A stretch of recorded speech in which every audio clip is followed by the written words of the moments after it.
tubahaye ikaze muri iki gitondo cyo kuri uyu wa mbere tariki ya 9 z'ukwezi kwa gatatu 2026. Ni ibizindutse biri kubera ku butaka bwa Repubulika ya Demokarasi ya Kongo, aho tugiye kwibanda ku bikomeje kugenda abiba ku mirongo y'imbere y'urugamba, haba i Masisi ndetse turarebera hamwe imitwe igiye itandukanye ikomeje kugenda yiremekanya mu bice bigiye bitandukanye. Turarebera hamwe umutwe uri Ituri ndetse turebe n'uri Ikatanga, aho ibintu bikomeje kuba bibi. Turagendera turebere hamwe uko imirwano ikomeje kuba haba mu gace ka Masisi, ndetse tunyarukire mu Minembwe, turebe hano mu ishyamba cyangwa muri parike ya Kahusi Biega, turebe muri Virunga aho ibintu bikomeje kuba bibi cyane. Turarebera hamwe icyo perezida w'Ubugande Yoweri Museveni Kaguta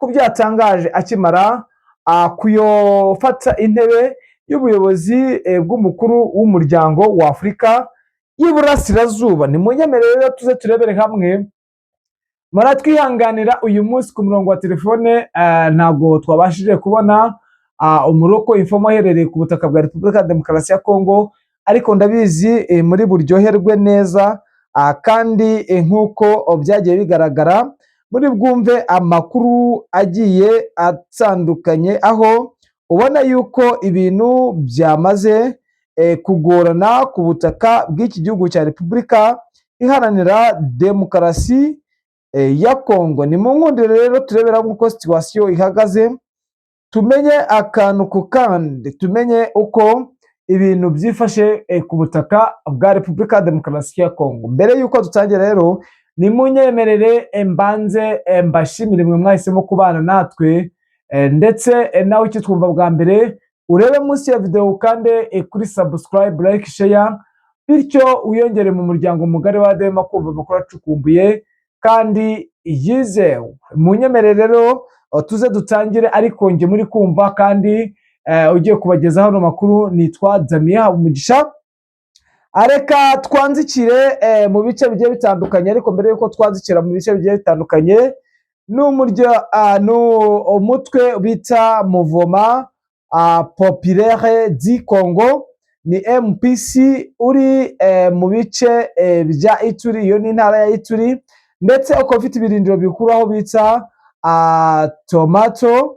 Ahangaha hari milimetero 10 gusa ujya bya Kato. Hano ni muri teritwari ni mu ntara ya Ituri, ahakomeje kugenda hagaragara intambara ikomeye kandi ikomeje mu bice bigiye bitandukanye. Ni muri rukerera rero aho tubazaniye update y'uko uno mutwe wakamejeje ukomeje kugenda wagura imbaraga zikomeye cyane, kandi ubona yuko ufite imbaraga. Si uwo mutwe gusa, nakubwira yuko umutwe wa MDKS urwanya n'ubundi ubutegetsi bwa Kongo ukorera muri no ntara ya Katanga. Ndumva narababwiye yuko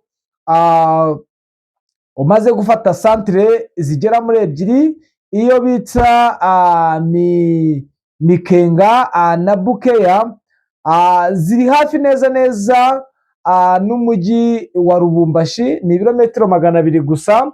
Ubona yuko bari kwavansa basatira umujyi. Ibi byose biri kuba ariko imirwano ikomeye kandi ikomeje mu nce zigiye zitandukanye, ndetse bamwe bakomeje kwibaza ati ese ni ihuriro rya FARDC rikomeje kugenda ariko niyo bwabaga kugira ngo birebere hamwe y'uburyo ki barindagiza AFC bakomeje gukoma mu nkokora bica abayobozi. Ariko uko byagenda kose urabona yuko ino mitwe ikomeje kongera imbaraga. Reka mbere yuko tureba icyo umuyobozi wa EAC nuko tujya kuri frontline uko bihagaze mu bice bigiye bitandukanye, reka turebe ibyo Minisitiri w'Ububanyi n'Amahanga w'u Rwanda Ambassadeur Olivier Nduhungirehe yanyomoje uwo bita Leonard Kitundu Rundura, wabaye Minisitiri w'Ububanyi w'Amahanga n'Ubutwererane wa Repubulika Iharanira Demokarasi ya Kongo na Minisitiri w'Intebe wungirije wayo. aho yashatse kugoreka icyemezo cy'Amerika kucyagarura amahoro mu karere k'ibiyaga bigari. Ibi bintu rero bakunzi ba Kigali Real News, amasezerano dusubiyemo turebye neza wenda mu mboni zacu ibyagiye bigaragara mbere yuko tujya kuri Nduhungirehe, nuko n'ubundi amasezerano ya Washington DC yari avuga ko n'ubundi bemeranije yuko ihuriro rya FARDC cyangwa leta y'Kinshasa igiye kurandura bidasubirwaho umutwe w'inyeshyamba wa FDL wasize ukoze amarorwa mu gihugu cy'u Rwanda muri 1994, aho aba FDL basize bakoze jenoside yakorewe abo mu bwoko bw'Abatutsi. Ibi ngibi ni ibintu bari bemeranijwe ndetse bikubahirizwa. Mbere yuko dukomeza rero wenda mu kunyomoza Leopold Shi Okitundu Lundula, uyu yabaye minisitiri w'ububanyi n'amahanga n'ubutwererane wa Repubulika ya Demokarasi ya Kongo, akaba na minisitiri w'intebe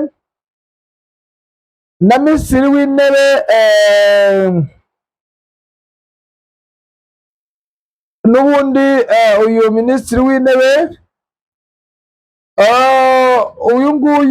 uyu mugabo yakomeje agaragaza ko u Rwanda rwanasabwe gukura abasirikare barwo ku butaka bwa Repubulika ya Demokarasi ya Kongo, yerekana ko ateze kureba niba u Rwanda ruzabikora ngo kuko ari byo byazana amahoro mu karere. Minisitiri Nduhungirehe yahise amusubiza adaciye ku ruhande, amwereka ko ibyatuma amahoro ahinda mu burasirazuba bwa Repubulika ya Demokarasi ya Kongo atari ibyo uyu munyekongo yavuze, ahubwo ko hari ibisubizo bibiri by'ingenzi byatanzwe muri ibyo. Yerekanye ko Amerika yategetse ko Repubulika ya Demokarasi ya Kongo ko yasenya no kurandura burundu umutwe w'iterabwoba wa FDL ugizwe n'Abanyarwanda basize bakoze jenoside yakorewe Abatutsi, wahawe intebe muri icyo gihugu ndetse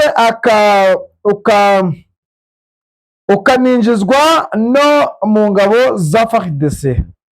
Dore uko yabivuze: uri kuvuga ibyo wasomye bihengamiye ku ruhande rumwe kandi bibogamye mu itangazo rya Minisiteri ya Leta Zunze Ubumwe za Amerika,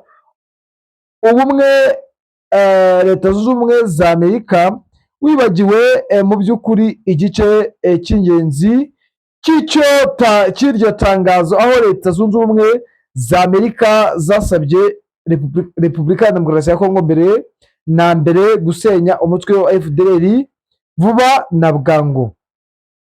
Yanamwibukije ko uwo mwanzuro atari mushya kuko wari wemeranijwe mu nama z'abaminisitiri bari mu biganiro bigamije amahoro byabereye i Rwanda muri Angola. Yerekanye ko mu nama ya mbere y'abaminisitiri aribwo uwari minisitiri w'ububanyi n'amahanga wa Repubulika ya Demokarasi ya Kongo Christophe Rutundura kwa 21 Werurwe 2024 yagaragarije bagenzi be b'u Rwanda na Angola gahunda yo gusenya FDL, kandi ko ingingo yo gusenya burundu FDL yatanzwe na Rutundura. Abaminisitiri bemeranyijwe kuri iyo gahunda yo gusenya FDL mu Rwanda narwo rukazakuraho ingabo cyangwa ingamba zarwo z'ubwirinzi.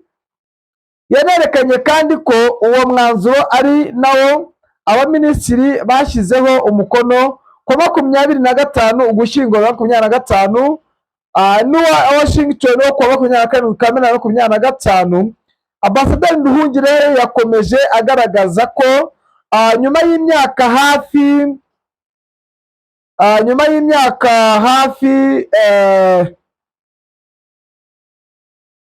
hafi ibiri ibyo bibaye, ikibabaje ari uko Repubulika ya Demokarasi ya Kongo ikomeza kugenda yibutswa n'abahuza gushyira mu bikorwa ibyo biyemeje. Leta ya Repubulika ya Demokarasi ya Kongo ntiratangira gusenya FDL, ahubwo yakomeje guha uyu mutwe ubufasha burimo intwaro, ibiribwa n'amafaranga bikorana mu kurwanya ihuriro rya AFC rigenzura ibice byinshi mu ntara ya Kivu y'Amajyaruguru na Kivu y'Amajyepfo. Ibi ni ibyatangajwe mu bya politiki, ariko murabizi twebwe ko umwihariko wacu ari ukugendera hamwe ndetse tukareba uko situwasiyo ziba zihagaze.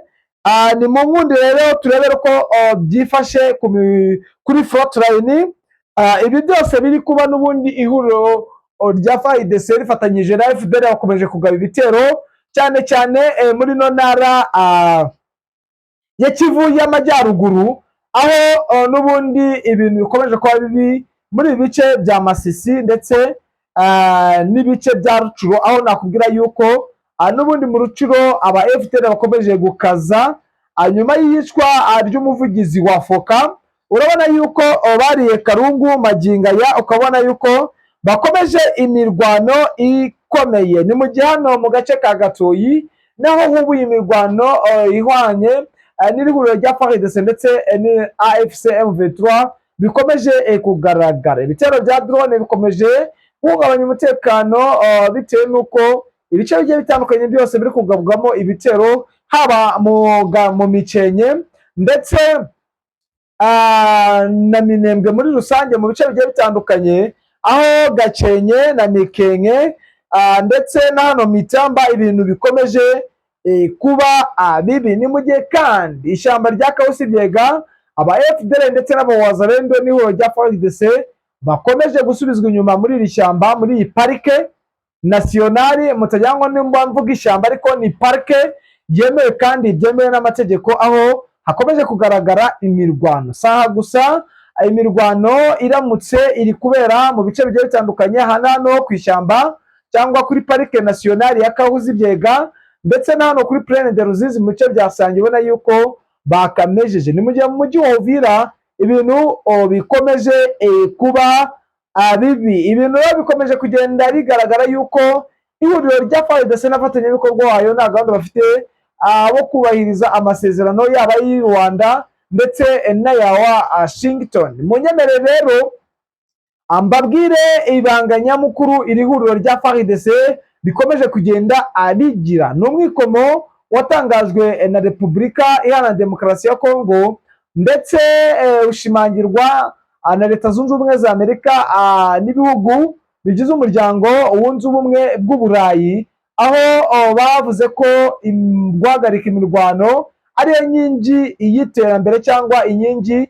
y'ubwumvikane burambye. Ariko murabizi neza ko iyo hajeho uburyo bwo kumvikana ibintu biza bigorana. Ihuriro rya FARDC ryamaze gufata umugambi wo gukora imirwano paka bafashe ibice bigiye bitandukanye ihuriro rya AFC bamaze gushyira mu biganza. Umugambi ukomeye wagiye ugaragara, mwagiye mubona nyuma yo kubahiriza agahenge ahubwo bakagaprofita bakagaba ibitero simusiga ku ihuriro rya FARDC, ku ihuriro rya AFC, bityo ukabona yuko ihuriro rya FARDC nta gahunda na gatoya bafite bo kuba abagira ubwumvikane. Ngizo update zari ziramutse ndetse n'ibyo wari ukwiye kumenya mu bikomeje kugenda biba bikomeje kugenda bigaragara muri ibi bice. Ni mu nkunde rero tubashimira ubufatanye mutugaragariza, twihanganisha abari muri zone y'intambara. Ndabizi neza ko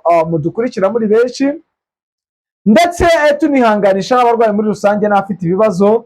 Reka tubashimire rero tubifuriza kunogerwa na gahunda z'uyu munsi wo kuri uyu wa mbere, tubifuriza amahoro y'Imana kandi ndetse no guhaha mu karonga. Ciao, Imana ikomeze ibane namwe.